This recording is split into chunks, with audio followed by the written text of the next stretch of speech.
Okay, so I'm going to call this meeting to order. This meeting has been advertised in accordance with the New Jersey Open Public Meetings Act and is publicly accessible in accordance with law. Roll call, please. Kevin, Here. Rocco, David Cittadino, Dr. George, Here. Sarah Menino. Sarah on? Not yet. Okay. Maria? Maria. Rosemary, I am here. Zainab? Yes. Maddie? Here. Mayor Walker? Frank Weber? Sarah's here now. Sarah's here now? I'm here, yeah. I know Frank's on. Okay, salute to the flag. I pledge allegiance to the flag of the United States of America and to the republic for which it stands, one nation, under God, indivisible, with liberty and justice for all. Okay, so before we get into, well, you know what, let's do the minutes and then we'll get into the other stuff. So I'll just ask for a, Can I hear you now? What? Can I hear you now? I don't know, Dale. Well, I did that? this meeting right here. Why are you putting it down? okay. So I'll ask for a motion for the approval of the regular meeting minutes for September 11th. I'll motion. Thank you. Second, I second. any discussion? Roll call? Yep. Kevin, Yes? Dr. George, Yes. Sarah. Yes. Sarah made the motion, correct? Yes. Okay, I am a yes. Zainab? No. No. Maddie? Yes. And you made the second, right? Okay. Frank, Yes, thank you. Okay, so now we're going to go off the agenda a little bit. We'll pass it to the director because we have a few guests here tonight. We do. Last month, we started talking about the possibilities with our collection moving forward with having RFID. And it's something that I feel that the board wanted some additional background on, to ask questions about, some additional perspective. So we do have Don Genazzo. Am I saying that correctly? We also have Jake. Jake, what is your last name? I forgot.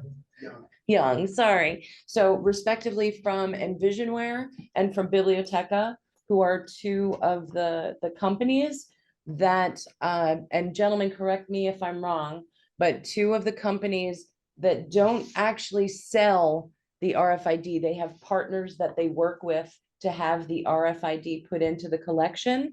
Who they actually work for are the companies that sell the technologies and the resources to give advanced library services across the country once you have RFID. So they are obviously advocates for that system. And I wasn't sure if how you all want to move forward with this. So I'll just give RFID is radio frequency identification. They're tags that are put on our materials that make them trackable by different technologies. So a self-checkout machine, you can check out materials more easily than with a barcode. There are also technologies for checking books in, where when people put books in a book drop, it checks them in automatically rather than a person going through. There are also things like security for the collection. We don't currently have security gates or any security on book theft. There is an option for, inventory, where you can more easily inventory books. We haven't had an inventory here since barcodes were installed, I believe in the 90s. The other thing is that when we start to look at branch services and expanding throughout Old Bridge, we have a lot more options by using technology than we would by trying to duplicate an exact library in other areas, and the expense that comes with that. And we're not ready to look into those full proposals yet, but has everybody seen an Amazon locker? Mhm. So they have that for books. So people can just go to their local Amazon locker and pick up their books using their barcodes, their library cards and things like that. And then there are other things that look like giant vending machines. And I know that Rocco was very interested in that because it could be put in the high school, in the schools and things like that. There's a lot to be discussed about the possibilities with this technology, but where we need to start is with the decision of whether we want to entertain proposals for installing the RFID in the library. And so we're not here to give specifics about what that looks like. It's whether or not we would want to consider RFID. And then in November, if we wanted to move forward, we could have proposals from Biblioteca and Envisionware about the details of what their vision for getting us there would look like. So I'm not sure if the board would prefer to hear from each advocate. Hi, Rocco. Look, hey, We're just about to start with our RFID. And I just talked about the book lockers and things like that and what could happen for the schools. I'm not sure if it's most helpful to have each advocate talk a little bit about what RFID looks like in other communities, or if you just want to go into questions.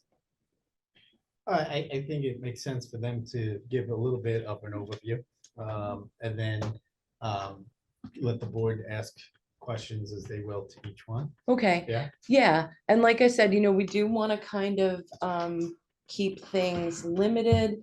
And Dawn, we'll see about turning the screen over to you in a minute. Jake, I think that you had a handout which isn't going to go to the board. So I don't know if you want to. We've got the PDF document that we can email out to everybody as well. That isn't here, physical attendance. Okay, and so there's no vote on anything tonight. It's really just about, do we want to do this? Mhm. So does anybody have a preference? Don, can I just share screen? Yeah. With him so that, Don, are you ready? Sure, and I could start by just kind of providing an overview based on what you've described, before I jump into screen sharing or presenting anything. I understand there might be varying levels of understanding of what the technology is and how it works and that kind of thing.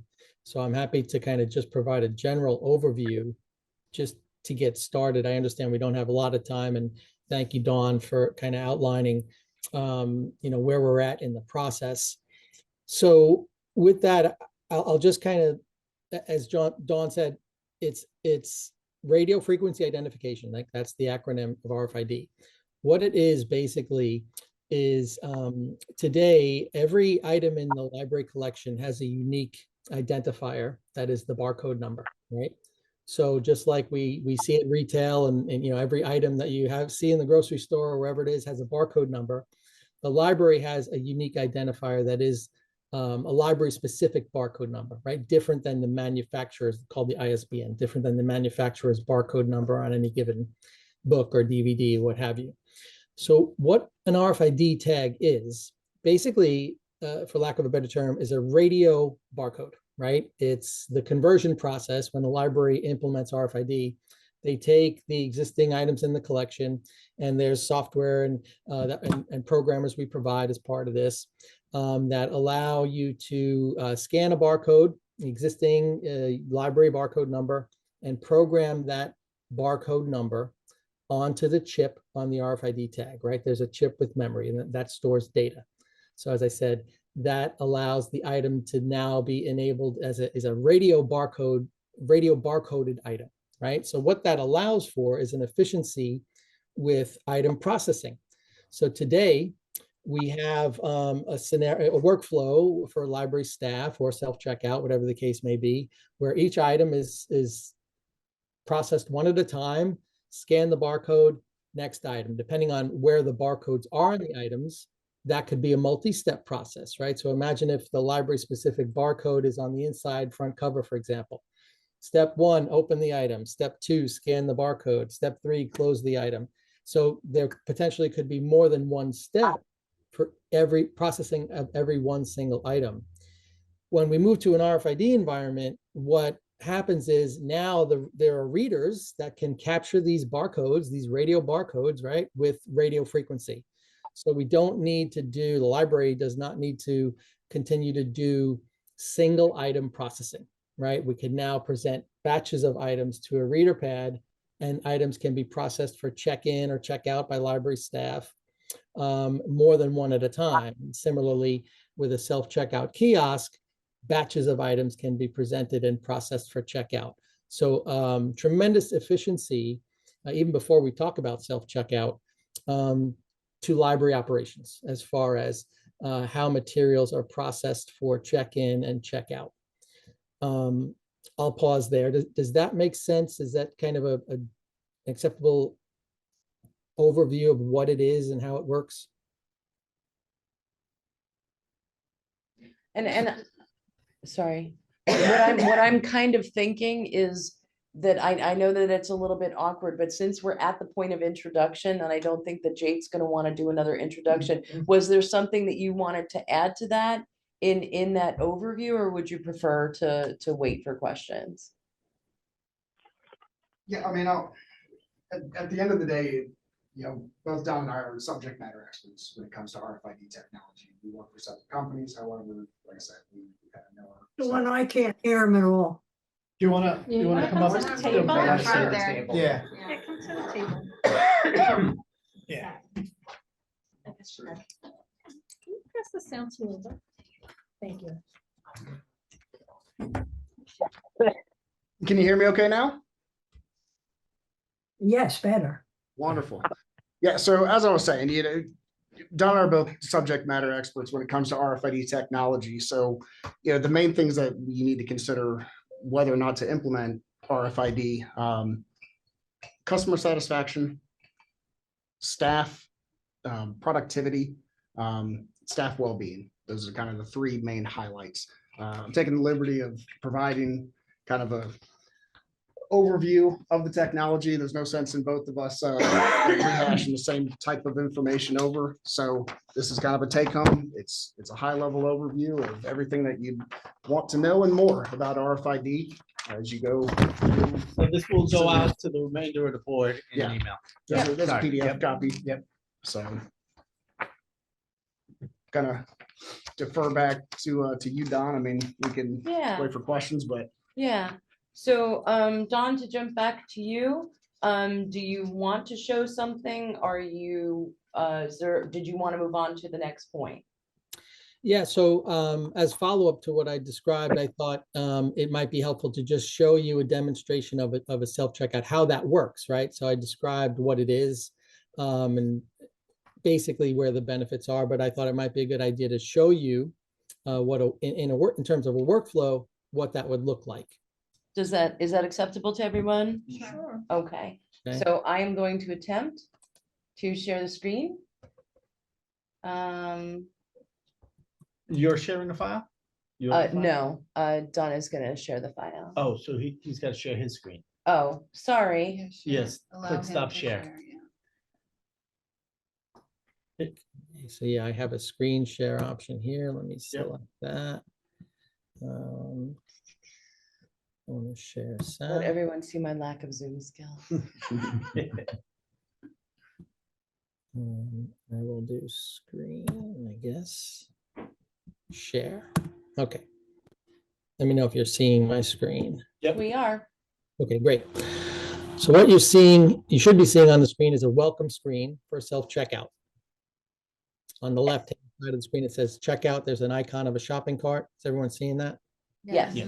Okay, so this is basically the I'm obviously on a laptop. This is the software of the self-checkout kiosk, right, that we would provide. The kiosk itself would be a touchscreen operation. So I know you'll be seeing there's my cursor there. You're seeing I'm going to mouse click through this demo, but understand in actuality, the user or the library patron would be touching the screen, and it's a touch screen workflow, right? So I'm just going to select checkout prompted to scan my library card. An animation will prompt me to scan my items. 4 items were placed on the RFID pad.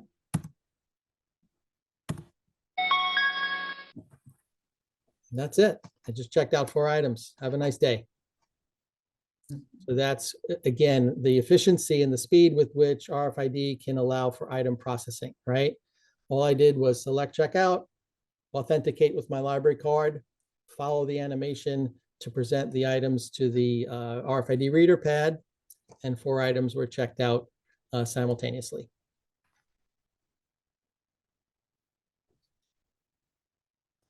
Okay. Is So we this can say- system being used anywhere? So RFID is used everywhere. This isn't a minority of libraries that have RFID. And what's interesting, and I know that both of you will have examples of systems that you're already using, but if I could just say, when I spoke with Jake earlier today, and he was talking about Bucks County, Pennsylvania, which has a very robust library system. And I thought it was very interesting. They are renovating their self-check-in security system. So this isn't new. We are, would be very late in adopting this, that other libraries are, moving into. Their systems are 15, 20 years old and have been through their lifespans, and they're replacing them. So Sure. Don and Jake, I know that you're gonna have examples of the types of libraries that you work with, and many libraries here in the consortium have RFID. Yeah, within Stella, I think 38 or 40 member libraries are currently, there are 16 Biblioteca customers. That libraries in your consortium that are realizing the benefits of the Biblioteca solution and have been for quite some time. So yeah, as Dawn said, it's not at all a new technology, very well established here locally in your consortium, as I mentioned, but within the state of New Jersey and globally, actually. So the technology is probably the 20-year range, as far as the earliest adopters were in the early 2000s. So one of the benefits obviously is inventory, right? And it says scan a shelf of items in a single scan. But does that inventory just simply tell you what books we have in stock versus what's missing? Or does it also tell you perhaps what's misplaced?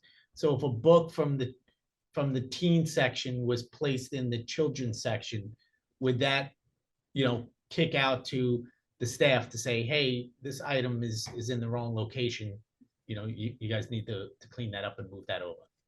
Yes. Yeah, so we're talking 10, 15 years ago, the systems that I was using, it would actually tell you what was misshelved. Right. When you go down, what's in the wrong place, what should be there that's not there, and what's there that shouldn't be there. It was the big cleanup, which I've never, the first time I did this was in Wyoming, and it was when we were installing the RFID that we took the opportunity to do an inventory. We haven't had an inventory here in 20 years. So there's a lot that's missing. That it's an opportunity for us to do a big cleanup of our collection. Yeah. So Incidentally, it that's does tell you what's misfiled, right? yes. And does it tell you, I checked out a book, I was supposed to return it on the 1st of October. It's now the 31st of October. It's 30 days late. Like, do you get reports that the library can then start chasing, people for patrons for late items to say, hey, by the way, you may have forgotten, but you need to return this to the library? You mean to go do more frequent scans, like a weekly scan or something like that? Or even, not even a scan, but if I checked out something and I was supposed to return it on the 1st of October, right now the RFID should check the book back in when I return it, but I haven't returned it in 30 days. So is the library notified to say to the patrons that have not returned their items in 30 days, 60 days, 90 days, whatever it might be, hey, by the way, you may want to chase this person via an email or something to say, you know, we haven't gotten this item back, right? Do you still have it? Could you please return it? I feel like that's our circulation Yeah, system. so that's Yeah. gonna be through your library system itself. It's Okay. called an ILS. That's gonna provide your notifications of something being overdue. The RFID technology is the more productive way to manage your current collection, to provide you with the inventory, provide faster, streamlined methods of checking out items, checking in items. So instead of, you know, a staff member checking in one item at a time, repetitive motions. Right. Now you can put a stack of 8, 9, 10 items. Yeah, Check so in I all at get that, once. but the whole point of it too is to ensure that items are coming back, right? That we know when things came back. You were saying that We already we can have that. immediately know that it's back in place, right? Right. So we have it, right? Right. So there's a couple of issues there that I would hope that it would resolve. Like number one is when you do the inventory, I might scan and find a book that we didn't get checked in for whatever reason. It Right. got missed or Yeah. something, right? And then we say, oh, sorry, Yeah. to the patron, no, you don't owe this book. We actually do have it in stock. But then on the other hand is, you know, going after those that may be late or so on. So the late ones, we already have that covered. The ones that are returned and are in the wrong place. Since we're connected now. That's Yeah, what we're the back. backup. Okay, Okay. back now. Hi, guys. Sorry, Yeah, you everybody. froze. Sorry about that. Sorry, all. We went down for a minute. We're back. I think we're down again. Do you guys hear us? Hello? Let me check this again. No, I didn't. All right. Oh, man. Do I go this one maybe? Should I switch Wi-Fi? Wouldn't They hurt. ask for a code? No, that's the No. open one. Yeah. All right, I'm gonna try connecting to. Freezing. I think we're back. Sorry, everyone. Yeah. Okay, oh, you're Oh, back. there you are. You got us back. Sorry. We're having internet issues here. Okay, We were knocked offline, so hopefully we've resolved it. So So, what we're okay. back to is our ILS system currently tracks, it's 30 days overdue, it's 60 days overdue. What it doesn't do is locate missing materials. Currently, we have to, if somebody says they turned something in and we don't know if they have, we've got to physically go look for it. So an inventory is going to show us what's missing. If I can just give an example, last week. So currently we have these book drops.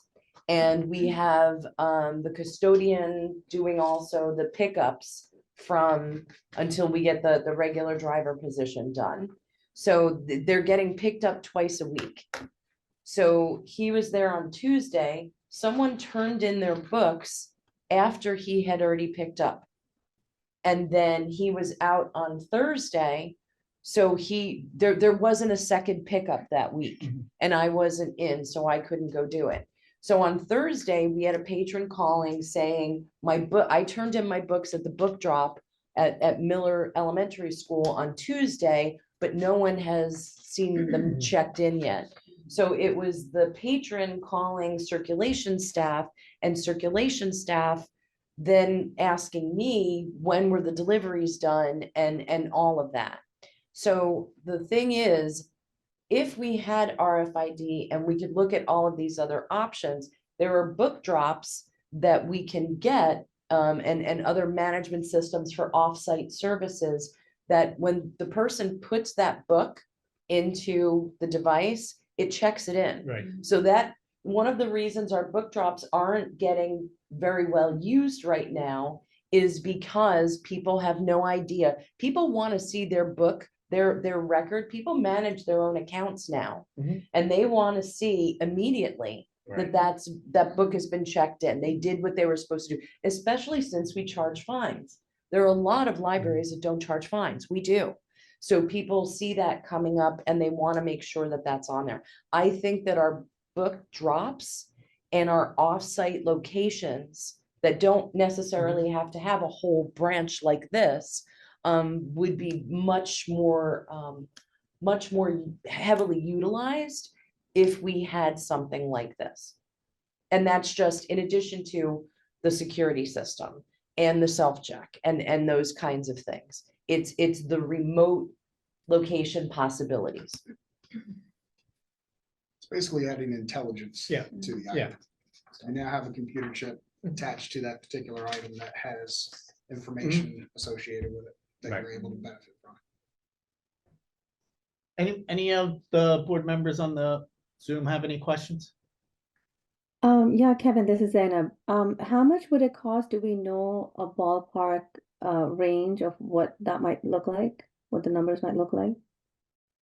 Yeah, so we started and I have some proposals in that I'll go through with a fine tooth comb and make sure that they catch up for next month's meeting, but we are talking about over $100,000.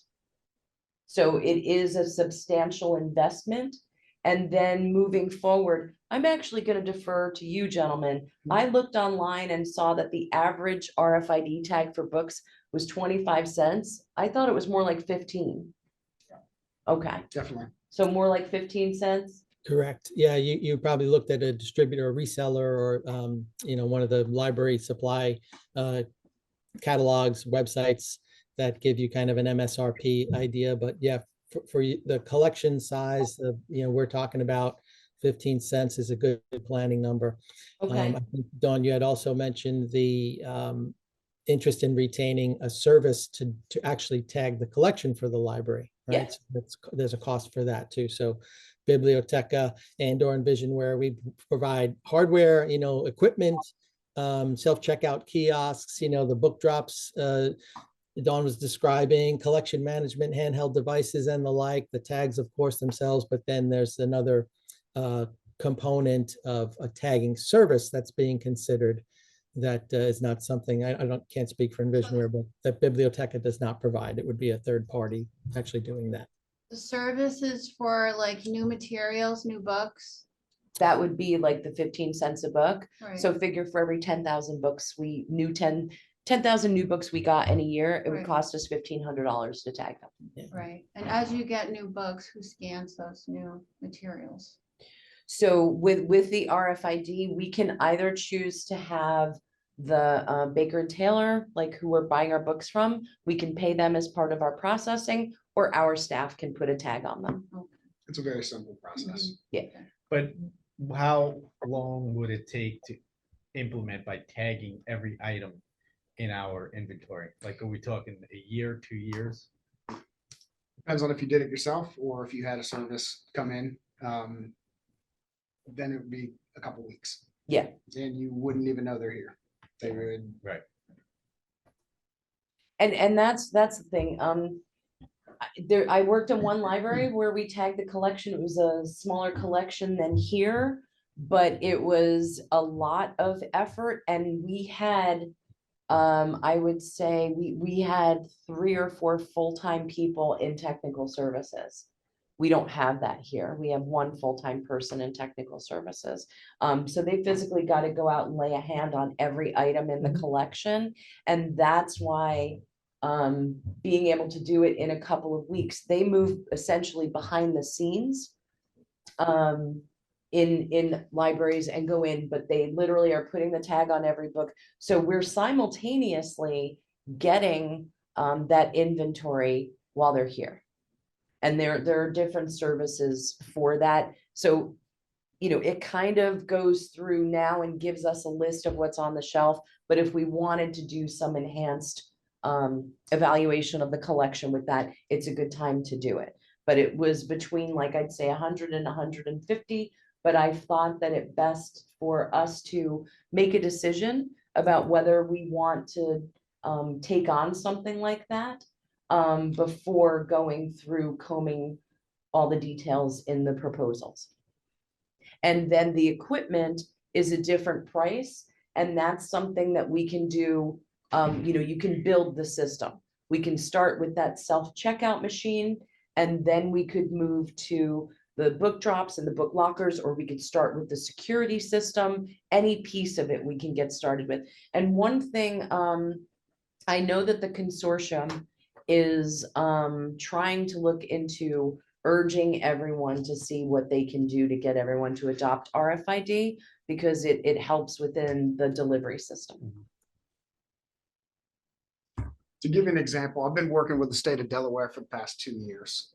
We started tagging public libraries It was so successful that it's branched off now into the academic division. So all of the primary, secondary schools, as well as higher education throughout the state. It's been an ongoing project for over 2 years. We've tagged just under 2 million items.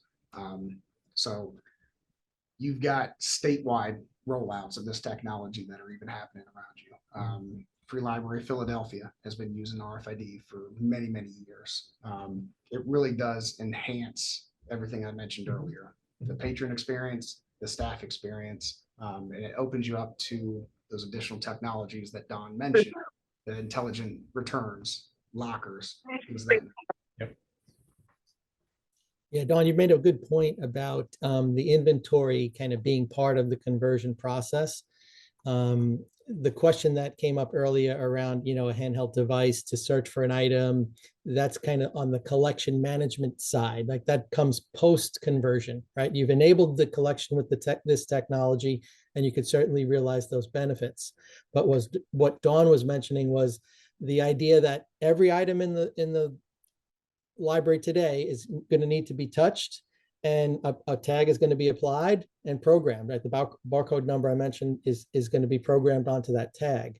So in doing so, there's data, right? You could then pull log files of every item that was touched and programmed, and thereby have an inventory, right? So if you go through a process, whether it's the library doing it, over an extended period of time, or a service that comes in and cranks it out in a couple of weeks, at the end of the day, there have been whatever it is, 75, 80,000 items that were tagged. You now have done an inventory by simply converting the collection, right? And then the benefits come later. As I said, collection management, searching for items, and that kind of stuff is all an added benefit going forward. Okay. Anybody else have any other questions? Actually, I'm just curious, what do the tags look like? They stick on? Like, do they fall off? Just like a sticker. Just like a sticker? Yeah, there's several different types of tags that need to be considered. You've got tags that go on DVDs and Blu-ray discs. You've got book tags. You've got different sizes of those book tags. Traditionally, you're either going to use a square tag, 2x2, just a square, or you're going to have a rectangle one. I always recommend the rectangle one. It's better. It's got a 20% greater range, but size of a credit card. That sticker is placed in the back of the book. Does that get damaged at all? Like No. over time? Nothing. No, it's right? actually Okay. lifetime guarantee. Okay. Yeah, there's this Lifetime guarantee. tag here. That's Okay. the square one. It's like that's roughly 2 inches by 2 inches. That's the adhesive side, and then that's the paper, plain white paper side. Sorry, there you can see. Yeah, I mean, can it be vandalized? Yes. But have I ever heard of them? Honestly, I can say I've never heard of one just falling off. Mhm. So for the book drops, let's say at Miller School and stuff, how does that register? Does that needs to be connected to Wi-Fi in some way?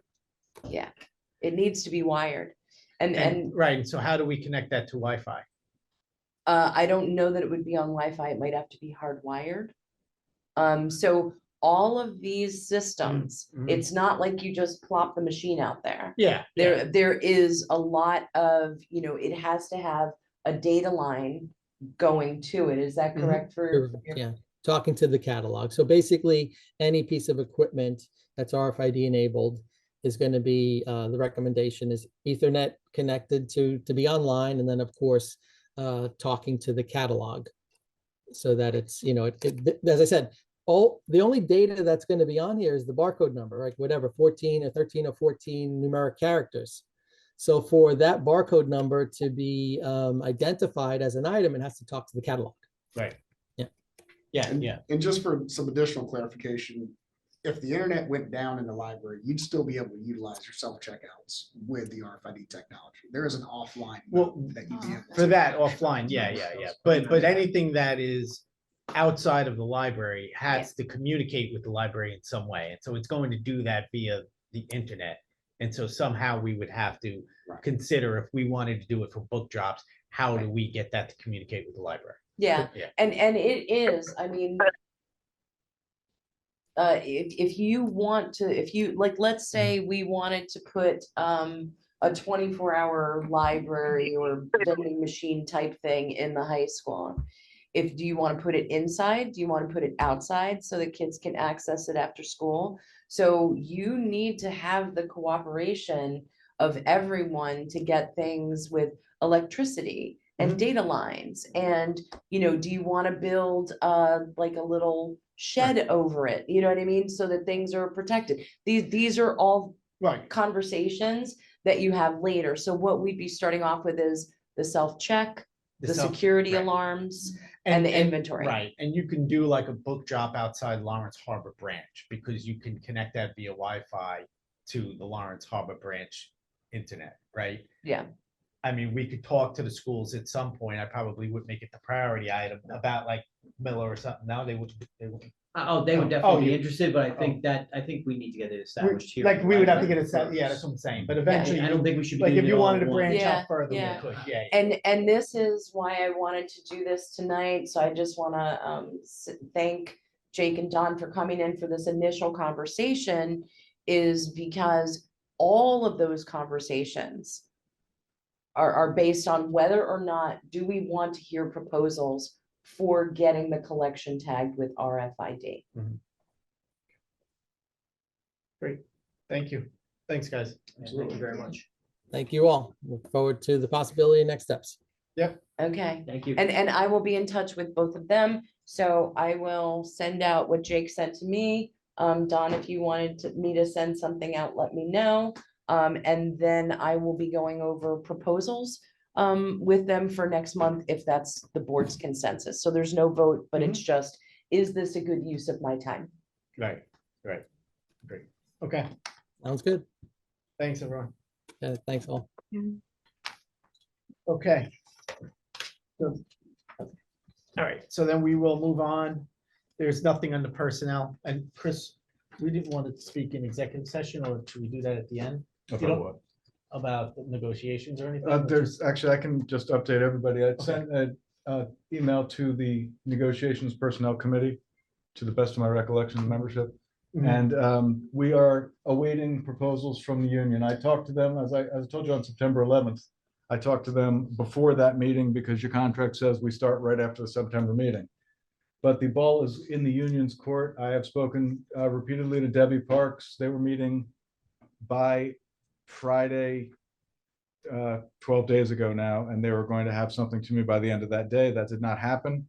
So I am waiting for them to get in touch, at which point we will do what we did last time. Last time, we actually got their proposals in the middle of October, and we got it done by the end of December. Right. So we're hoping for Okay. the same. So when you hear from them, then you'll reach out to Sarah and myself, and we'll set up Yes. a meeting. Yes. Perfect. Okay, thank you. All right, so nothing else for personnel. We'll move to finance. The bill list in the amount of $238,633.42. Maria was not able to review it, so she requested that I review it. I did go through it. Don't have any concerns, so I will actually make the motion to accept the bill listing in the amount of $238,633.42. Do I have a second? I'll second it. Any discussion? Okay, roll call. Kevin, Yes? Rocco, Yes. Dr. George, Yes, and I just want to make one comment. I want to thank, I believe it's Irene or Dawn or whoever added the information on interest in the banks to the bottom of the, I don't know what we call that form, but that's exactly what I was looking for. Thank you. That's Irene. Absolutely. I'll let her know. Thank you. okay, Sarah, Yes. I am a yes, Zainab,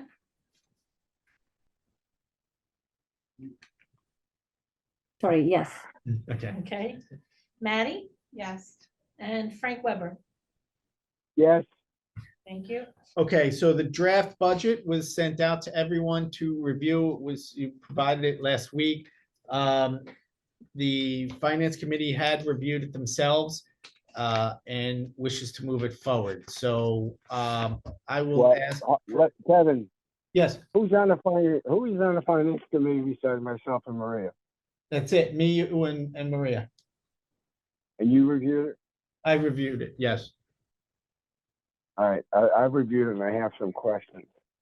Okay, Uh, you wanna make, one is- should we make a motion and then bring them up in discussion? Yeah. Okay, so I'll ask for a motion to move the budget. I'll make a motion to move Thanks. the budget. A second? Second. I'll second.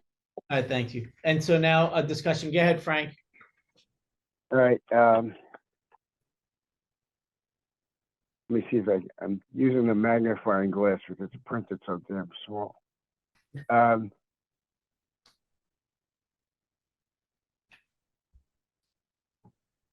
On the, hang on a second.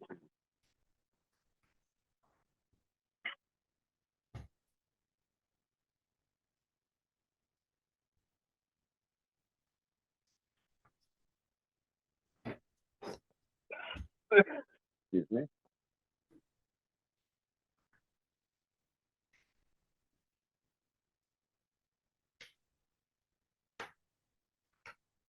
On the PERS, the numbers up on that some went from 170 in 23. It went from 173 to 165. And what's the cause of that? I'm sorry, are you talking about the medical insurance or the PERS? This is the PERS one, I believe. Hold on, let me see if I can. What was approved for PERS is the retirement system. So that's a formulated calculation. There's no, we don't have any sway on that. So what was approved in 2023 was 118,000. What was actually paid out was 153,000. Linda, I believe that there had been an error in the PERS calculation from the state that had to be paid back. Is that not correct? No? Okay. What I had done was increase it to 170,000 for PERS because the amount that we actually were charged was well over what had been approved in 2023.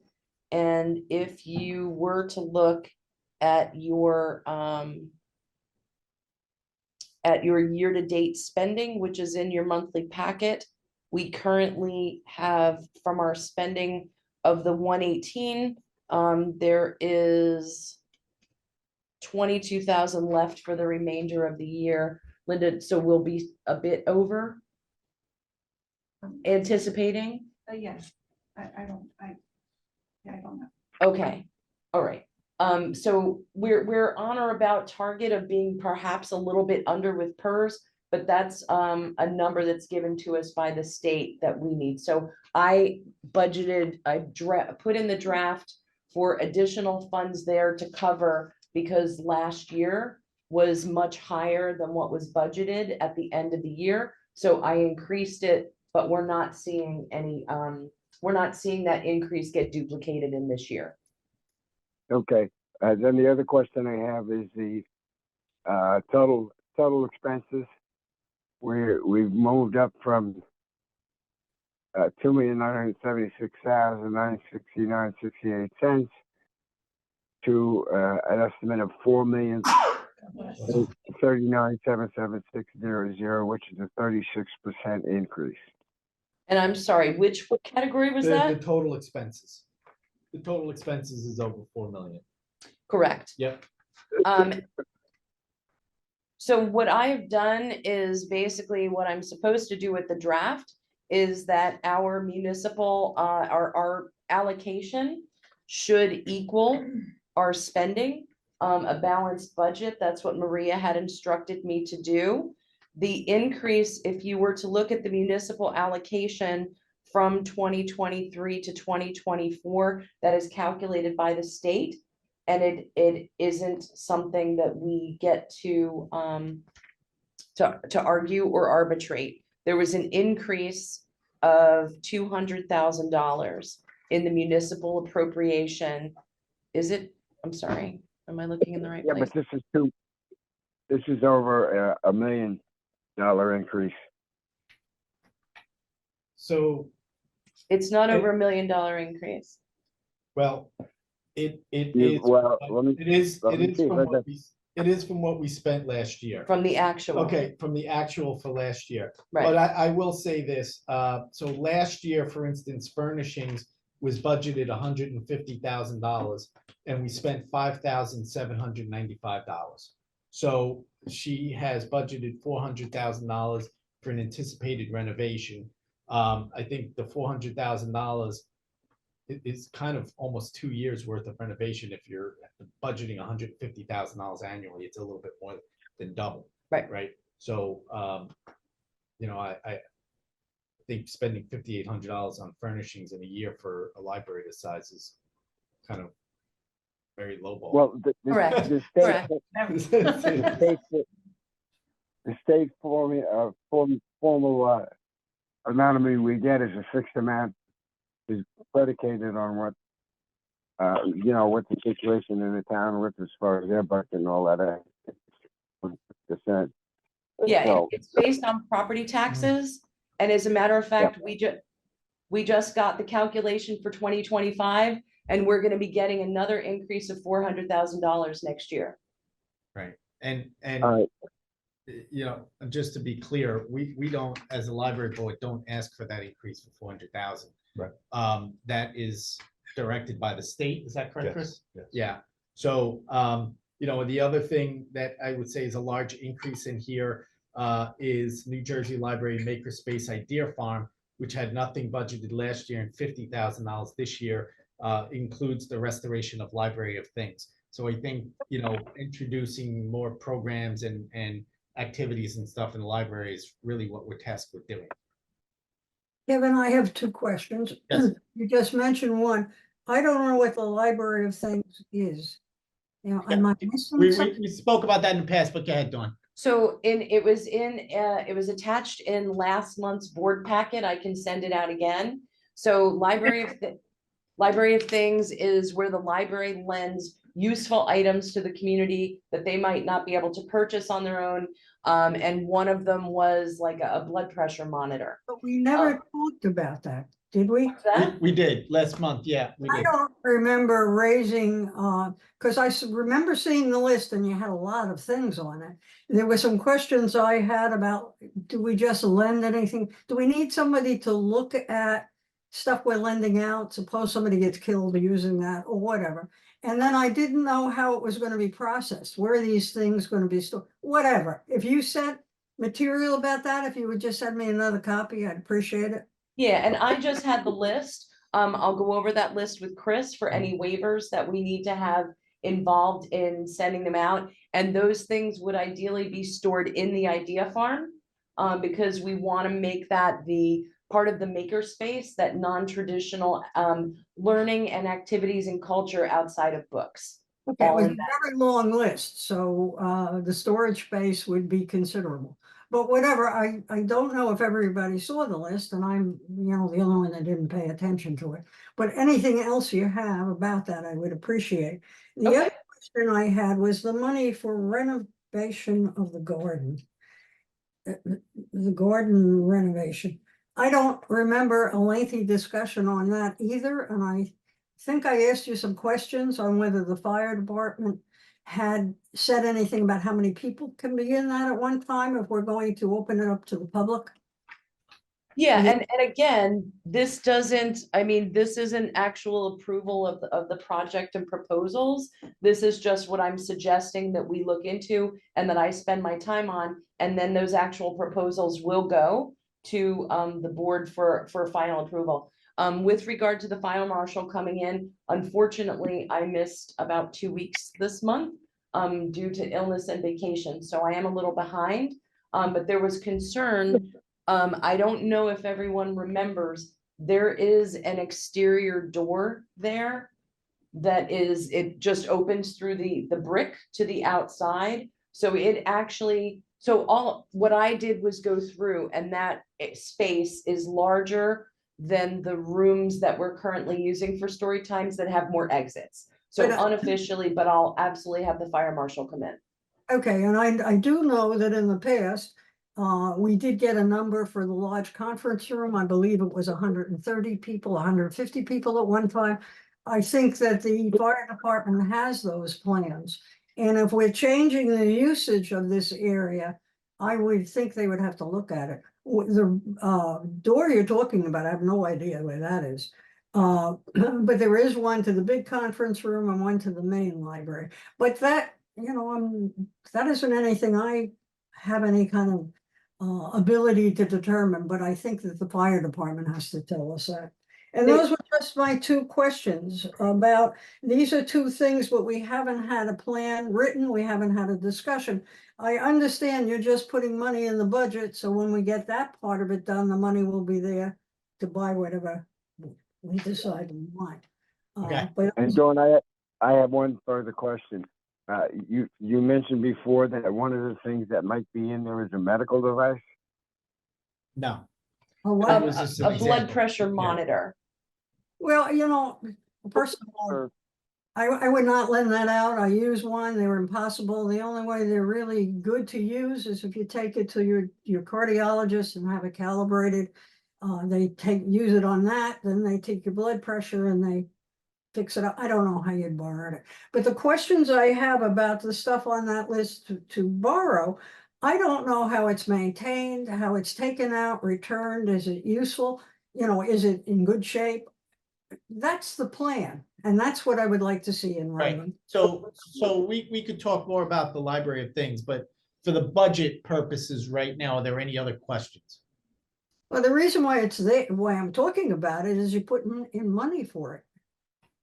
So you Right, wanna- but when I proposed the 2025 budget in December, there are gonna be a lot of projects in there. We can't decide on each one of those projects before the year starts. No, but I know those already. So These, I think the consensus so going back to the library of things, I think the consensus of the board was that the director should start to look into this. So therefore, money was set aside. I don't know, Dawn, and correct me if I'm wrong, if I'm misstating anything. I don't know if you've made a definitive, a strong decision on what's in that library of things yet, or if there's going to be a presentation of that. But I No, think we, that's separate. Yeah. Regardless of the fact, the board as a whole has shown interest in moving towards the library of things, so therefore you've set funds aside for it, correct. right? Okay. Anything else? Have we ever Yeah, followed? my one caveat is there, if you put it in the budget That's coming. and you haven't approved going ahead with buying it, then the next thing you're gonna hear is, well, the money's in the budget, so we're just gonna go with it. I don't So, think that's been Don't any, we have capital funds that we can authorize the capital funds to be spent for it? And by the way, there's something in this packet about we took something out of capital money, and I can't read my sheet, it's too small, and I don't have my right glasses on. Was there not something in conversation here about there was a significant amount of money moved from capital, and the only place you could move it to would be operational? the suggestion of moving funds to the capital fund was done last year. If the board would like to move, because we are going to have substantial excess funds this year again. If the board would like to move that in, I can make that suggestion next month. With regard to the budget, there's no project that's approved because it was approved in the budget. Those specifics still have to be presented to the board. There are a number of things like furniture. When I suggest in the draft that we spend more money on furniture, it's not exact, it's not precise, and it's not a limit of each piece of furniture we'd like to buy for the next year. It's a limit of what spending would be, and then the board approves those expenditures. Correct. Well, my observation would be, we can carry up to $600,000 in the operational account in excess before the town can take any from it, which is a pretty significant number, especially with with us now going to have a higher number overall. But once you put it in capital, you can't move it back. Am I right, Chris? You can move it only under limited circumstances. It's generally a one-way trip into capital, and then you use it only for capital projects. So therefore, going forward, until we're at that threshold where it's going to be taken away, and maybe, you know, it can go back to the township, because if that's the pleasure, because given a $9 million hit that took place because of the way the Board of Education handled their money, if we have such an excess that we bury it in capital, we're going to be locked in there, as opposed to if you leave it in the general fund, the operational fund, you do have some a little I more think that latitude. becomes an ethical concern with regard to the charge to trustees, Which is one? An which ethical is concern. How that the is it trustees and the director are supposed to expend the municipal appropriation, that Okay, it's not a so- savings plan. So any other questions to the budget? Discussion. Well, I disagree on the ethical thing, but I don't have any other questions on it. Right. Everyone's been heard. Yep. Okay, so roll call, please. Yes. Kevin, Yes. Rocco, Yes. Dr. George, Yes, Sarah, Yes. I am a yes. Zainab, Yes. Maddie, Yes. Frank, Yes. thank you. Thank you. Okay, so moving on to old business, we covered our fit already. Hoopla. Hoopla Flex. As you may all recall, we increased our investment in Hoopla. Hoopla is a database that's extremely popular here in Old Bridge, and it's a materials database. So it's not for research, it's not for instruction. It has ebooks, e-audiobooks, music, magazines, and movies, and it's extremely popular. So we increased our investment in Hoopla, and that's been working out really well so far. We've not had any more problems with our monthly limit. And then Hoopla has another product. So the Hoopla that we have now is the generic one, where anyone in the public can go on and look for whatever's available and borrow from there. The way that we kept ourselves from hitting the limits, people can take out a certain amount, but there's also the limit to what can be spent in a day. And we were hitting that, and we've made a substantial increase. We don't select any of those items. Hoopla goes out with publishers and negotiates what's in there. What I did was I took the cap from $2.99 down to $2.75. So the most expensive, and that's per circulation. So anything that's more than $2.75 per circulation, I had pulled. So those are obviously going to be the really popular items. The reason why I did that was to make sure we didn't have problems with the cap. And then if we're going to be increasing our investment in ebooks and not in the music and movies, just the ebooks, we'd like to do that through Hoopla because it's an interface that people already know. So what we would do with this additional, I'm sorry, did I put 6 or 7,000 on there? With the 6 or 7,000 that I had on there, is our staff would be going in and selecting specifically the most popular titles that would increase our access to those. So it's not part of the regular Hoopla product where you get things immediately. 15 people can all go watch the movie at the same time. This is like a traditional ebook, but they're going in. So it would keep within the increase that I had hoped for books in this year's budget. And it's simply a $6,000 to $7,000 increase in our ebooks, but these are curated by our librarians and not by commercial publishers. That's it. what are you looking for? A motion to approve, whatever your suggestion? I If think there's, talking about is a function of the library. And yes, whatever you think is sensible there, I don't know. okay. I would argue with it. So can we make that motion to go with what you're saying? And So there's two possibilities there, because the budget was just approved and there's an increase to the books, which includes ebooks. I don't know that a motion is necessary, but because it's with this one vendor, I don't know if the board is more comfortable with approving that specifically because it's all through this one vendor. Like, we don't approve Baker and Taylor orders, though they can increase. So this is just increasing our ebooks. I wasn't sure that the budget would be. With the budget in place, you don't need a specific motion on this, but getting board consensus isn't a bad idea, just informally. Yeah. Yeah, just hoopla Okay. flex. And I'm so sorry. Does I'm good with anybody that. see that amount? Yeah, 6,000. It's 6,000. Yeah. So if Okay. the board can approve 6,000 for hoopla flex. Okay, so the consensus is to move forward. Is anyone not within consensus? Okay. All right. Next item. New business, anything?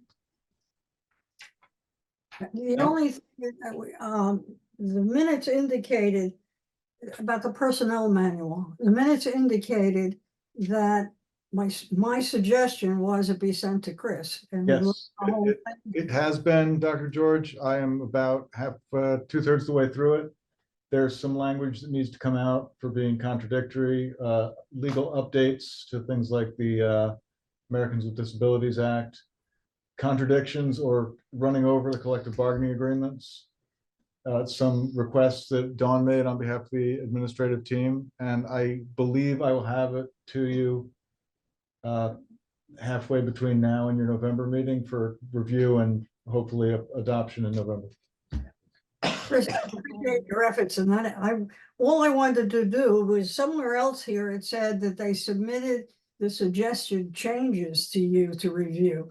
And that wasn't my intent, it was the whole thing, which is the whole personnel manual. That's what you're doing. Yes, So that's fine, but there's no pressure for you to do it tomorrow. It's good. been that for how many years? And Been a bit. you'll fix it. Yes. Okay. Okay, thank you. All right, let's move on to director's report. Okay, we have a lot. So just so I'm sure my takeaways from what I have so far are to make sure that I go through with the fire marshal and to give more information on the library of things. I just want to make sure Yep. that I have that. Okay. So far we have received 2 RFPs for the architectural services to get a proposal together for the bathroom renovation and the creation of a server closet for to get Irene's in the room with the server tower, and Dr. George, you commented on that last month, so I think everyone's aware. So this is just for the architectural services to make sure that the bathrooms be ADA compliant, and currently it's only for the one bank of bathrooms and the server closet. So those are due by Friday, so we'll have the requests for proposal from the architects, and I'm assuming that that goes into vote next month. Yeah. Yeah, okay. So you, just to, not to interrupt, but you mentioned the bathrooms, right? So I know while you were on vacation, I got a call about the Sorry. bathrooms. No, that's fine, Yeah. that's fine. But we had to close one of the men's rooms. And unfortunately, it was also on Old Bridge Day, so I don't know if that had much of an impact for people coming in. I'm sure it probably did, but did they figure out what the issue was, or did we get it fixed? So, yes, I believe that the plumber had to come in for that one. So what was happening before I got here was the plumber was coming in, so a lot of times things are clogged, or there's, we've had a lot of repairs to be done because the pipes are corroded. So they're starting to kind of explode. The traps, the faucets, all those sorts of things are we have a lot of bathrooms. So there's a lot that's breaking down. And we're going through, and it's more expensive for us because we're basically replacing piece by piece on an emergency basis instead of going in and doing the full renovation. And I know the bathrooms were just renovated in other areas of the municipal complex. because they were also outdated. But these bathrooms are, I believe, original to the building. Yeah. Which puts us in the 90s, which puts us at about 30-something years, which is appropriate that the bathrooms would need to be renovated. With regard to my interpretation, and obviously this goes to the board, as I've always understood it as a director, the municipal allocation is for the maintenance of the building until we have a really big project that we wouldn't be able, that's unreasonable for the municipal allocation. So that's why I was moving forward with getting those things done and collaborating with DPW. And, I'll certainly call Casey and ask him to take a look at those. Okay. I never heard that the municipal allocation was for maintenance of the building. Yeah, Oh, it's for the whole thing. I mean, that's the way that as library directors, when we get training for library directors from the state, that's what we're taught, is that's your everything. That allocation is your building, your materials, your personnel, all of it. So that's where the budgeting process comes. That's beyond maintenance, when you're building up and replacing pipes and everything else. Seems to me that that's beyond routine maintenance. I don't care about it. I think you ought to do it the more expensive way that takes care of it and gets rid of it. The only thing I would like to see is that the municipal government knows that we're doing something above and beyond what we're required to do when we do things like that.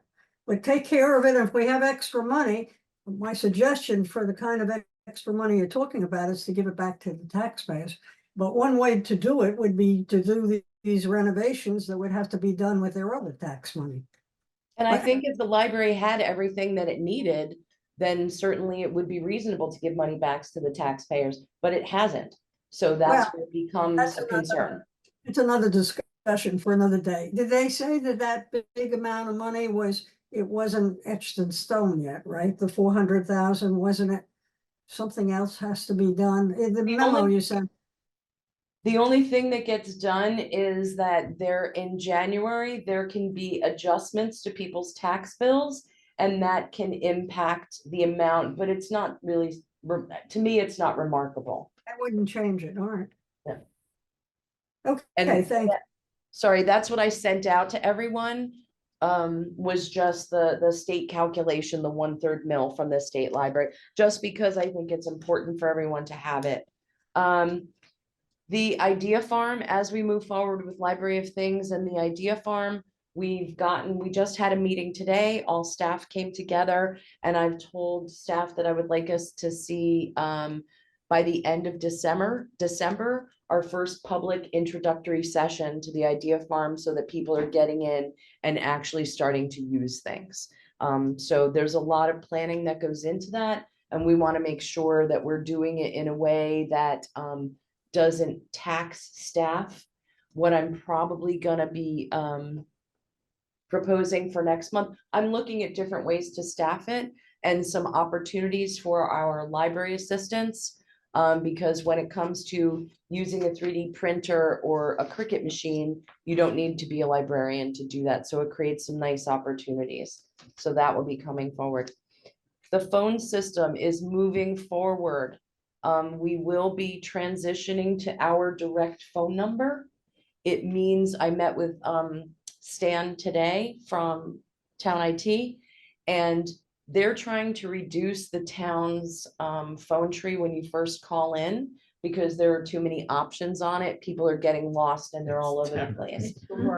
So they would be very happy to remove us from that, because they want to make it shorter. But you're still going to be able to dial all the extensions of the town. So if I want to go ahead and put in Rosemary's extension, I'm still going to get that. And the town is still administrating the phone system.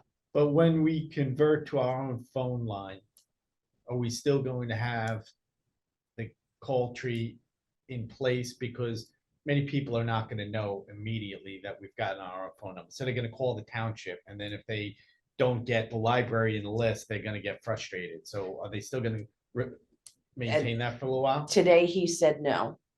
And I could certainly go back to him and let him know that the board president would like that to be kept there for a while.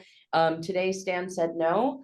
but we were looking at how to start getting that out there, Mhm. that, we would have, on our website and in the newsletter, that the library was moving to a direct number. Yeah.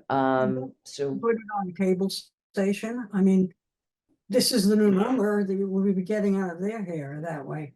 I think it's a big improvement I think because it's a big improvement, but I think that it has to have a phase out, so, because people are gonna just call on day one and be frustrated that the library is no longer in that list. so if he says that they can't. They Then, can't or they won't. and, Can they and, put in a message that library's new number is? Yeah, maybe something like that. all right, I will Let them- approach, let sorry? them go through let him go through the old tree until he gets to the library link, and that you have the message there saying, from now on, you can call the library at this number directly. So this is the other problem, is that I think we were number 3, and that doesn't help the town to have such a high priority place taken by the library. I'll approach Stan and see what solutions he Yeah, has. find out what options. that they've been doing, and you can do a 30-day overlay.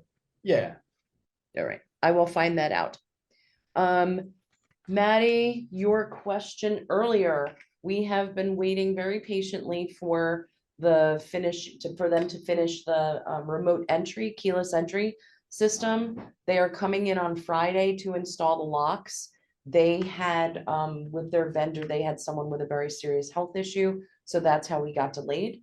They are installing that this week, and then they're saying we should be able to go live in the following week. And I've made sure that we're gonna have time for training, because we're gonna be administrating that system ourselves. Okay. One of the big conversations that I put in the report last month, but we never got to discuss, the consortium, when they moved to a new catalog system, they gave us auto renew. What auto renew means is that when your library, when your book is due, when it's overdue, it automatically, if no one else has asked for it, it automatically gives you another 2 to 3 weeks with the book. And that's not something that we ever wanted to do, but they just did it. And so we were told that we would be able to stop that. And then when I went to ask them, when can we stop that? They said, oh, you can't. We made a decision that we want everyone to do this. And I explained to them that our board of trustees makes those decisions, not the consortium. They had a meeting and they decided that we should have the option. So what their complaint is, that because we've got 40 some libraries all borrowing from each other, if I can borrow from Maddie's library and she auto renews, but I don't, if one of her patrons borrows from my library, they're going to get confused because they think we have auto renew, but we don't. So the really big problem, one, auto renew, I could understand. Auto renew is very common these days. It does impact our fines, but it's to me, it's a nice compromise to do one auto renew. Problem is the consortium has 2 auto renews. So thank you. That's exactly the expression I made. And so right now you can check out a book for 9 weeks for some of our older books. People are going to forget that they have them. We're going to forget that we have it. Yeah. So I spoke to Felicia in great detail about this. To me, the most important thing was to let the consortium know that those decisions do not get made by the consortium, that they get made by our board of trustees. Regardless of whether I agree with them, just so you all know, I always uphold your right to make those decisions and make sure that that's protected. Secondly, my suggestion is that we do 1 auto renew, but not the 2. And that's just my suggestion. But Dawn, when I read your director's report and you made the statement that those are things that the board of directors have a say, not Limix or where are they now? I said, wow, good, you got it, because we went through that before. Yeah. And that's when they had no fines and everybody else had a fines, but when you look at the, that group, I don't know who they call now. They're all librarians. That's not what their bylaw says. It says it can be anybody, any employee. There's nobody representing board member kind of things. It's all the directors of 30 libraries deciding something. And you were 100% right. I'm glad you stood up for that. Now, I there's always will. a compromise, and the compromise is doable. I would say do whatever Dawn suggests, but I don't. And just as a, oh, go ahead, Joe, finish. Sorry.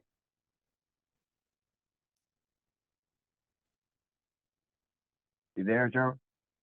Frank, you come up with a little, I don't know who's talking on here, but anyway. Oh, I said, go ahead and finish your thoughts and then I'll talk. No, my thought, I was finished. I just said I'd go with right. compromise. Yeah. I would like We're to say doing- well, our way, but it doesn't matter. We don't need to fight to the death over it. But they Doing, rules about 4 or 5 years ago, they came down with the wonderful policy decision that we were not going to have any fines anymore. And, you know, my position then was I was the president, and I just said to the director that when you go to the next meeting, just tell them the next person we're going to hear from is our lawyer. And for what it's worth, the 4 or 5, within 2 or 3 months, 4 or 5 of the biggest libraries of the consortiums, I know it was South Brunswick and a few others, it was a disaster, and they got out of it right away. We haven't heard anything since then. So I thought they were just a group who was primarily trying to save money cooperatively, not to make policy decisions for individual libraries. And I do want you to know that the experiment of fine-free has actually caught on nationwide to great effect. And there have been a lot of studies about how what a positive thing it is for the community, but that's not the question that's being asked, right? I'm sorry, to rephrase it, that is a question to be asked. It's not a decision to be made by a consortium. So I think at some point we will want to do some community research, perhaps a survey, to try to find out how important being a part of the consortium is to our residents. Because, you know, we're getting complaints. None of the libraries lend out their new books. So we need to be making sure that we have our new books. The new catalog, I have problems with it that I document nearly every day.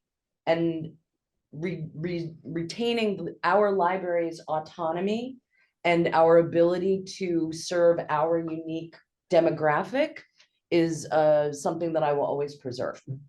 Okay, Sorry, I get a little riled. that's okay. No, I'm going to be adding a couple of library assistant hours per month for training hours. When we have certain part-timers on our digital services desk, they need to be up on the latest technology. So to give them 1 hour a month additional to do that, our desks are getting busier. Lighting proposal is going to be coming to buildings and grounds. More of our fixtures are going out and going down. So that's a project coming up. All of our vacuums exploded simultaneously, so I had to replace those. You'll see that on the next month's bill list. As I said, we got 2 of the RFPs. I am going to also be, I don't know if the board wants to vote on this or not. When we did the tower and replaced it, it's been great, but the battery backup was not included in that. Our current estimate is $3,200. The unit was manufactured in 2015 and replacement was suggested in 2020. So we have gotten our absolute usage out of that, but it's beeping in Irene's office and I'm afraid she may mutiny if we don't replace that. So unless there's a concern, we will be ordering the battery backup. more things coming up for the policy committee. So we've got two things coming up. One is going to be our idea farm policy. That'll be coming in the next couple of weeks. And then I sent to Chris, we had a request for an exception to the meeting room policy. We actually had two of those this week. One was a small group of condo owners in an area who don't have insurance. And they wanted to revisit the insurance requirement, which also impacts our individual residents. If somebody wants to come in and start a, senior caregiver support group, right now, they can't do that unless they have insurance. So both of those things will be going to the policy committee. Phone tree is done. All of our catalog stations have been replaced. They were all from 2014 and they started breaking down. That's part of what was on the Amazon bill this month.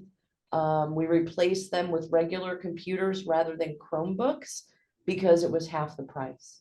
So we are, just so you know, whenever we're looking at these purchases, we're making absolutely sure that we're saving money where we can. The hiring of the temp for a person who is going out on leave. Their leave, we got notice, is going to be starting a week earlier than originally anticipated. Currently, we haven't gotten any applications yet for the temporary position. We have some options after that, but we are looking at that vacancy to begin in November. And that's a full-time reference librarian who is very much at the desk on the regular basis. So we are working on that. With regard to the driver, we had posted the ad a second time, only basically on the Old Bridge website because we prefer local candidates. We still have not gotten a pool of candidates that meet the qualifications. So we're going to post it a third time. And this time we're going to include Indeed, putting it outside of just the town's website.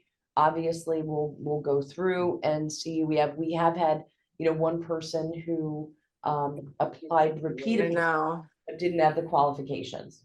I can imagine. Yeah. You could Okay. always put on the labor for the Middlesex County, send it to them. Can you Oh my send that God, to me? one more out. Whoa, Jesus fucking Christ. What was that? What? Sarah, you're on, your audio is on. Yeah. she's Okay. watching- Apparently she's watching the. Okay. The Mets are 1 out away. Okay, so we had so many things. I'm sorry. I know that is a lot. But I think that's everything. Okay, all right. So we'll move on to committee reports. Rocco, just go to you for both of yours, buildings and grounds policy. Yes, everything, everything that we've talked about in terms of building grounds has been kind of covered so far in the director's report. Nothing new on policy, but now that Dawn's back and I'm back from vacation and surgery and all that stuff, we're Good. gonna probably meet sometime I would imagine in the next week or two. Sounds good. That goes for both. Yeah, Both, yes, because we do Okay. have some policy Yeah. things we gotta look at. Okay, and then finance, I think, was covered with the budget tonight, so we're okay there. Frank, outreach marketing. Yes, I'd like to have Dawn get a quote to see if we can convert a second. Right now, Dawn, correct me if I'm wrong, we only use 4 numbers in the zip code, is that correct? When you say we only use 4 numbers, do you mean in the ILS system? Yes. So the new ILS system is supposed to be able to do the longer zip codes. We just haven't gotten to that point. We've been adopting other parts of it, but that's supposed to be an option within the new ILS system. It's just, we're currently integrating the calendar system and the room reservation system. And once we get past that, we'll be able to look at the more advanced features, such as using the data from the longer zip codes. All right, because the minute you get that, you'll be able to sort out exactly where our current books are going, which part of town exactly, and that will help us to make a decision whether there should be something done in South Old Bridge. Okay. And then personnel negotiations, I think we covered, right? So we'll have something hopefully within the coming weeks. All right. So if nothing else, anything from the public? The public for any comments? Okay, if not, I will ask for motion to adjourn. Make the motion? So moved. Thanks. All in favor? Aye. Aye. Anyone? Aye. Thank you. Thank Good you. night.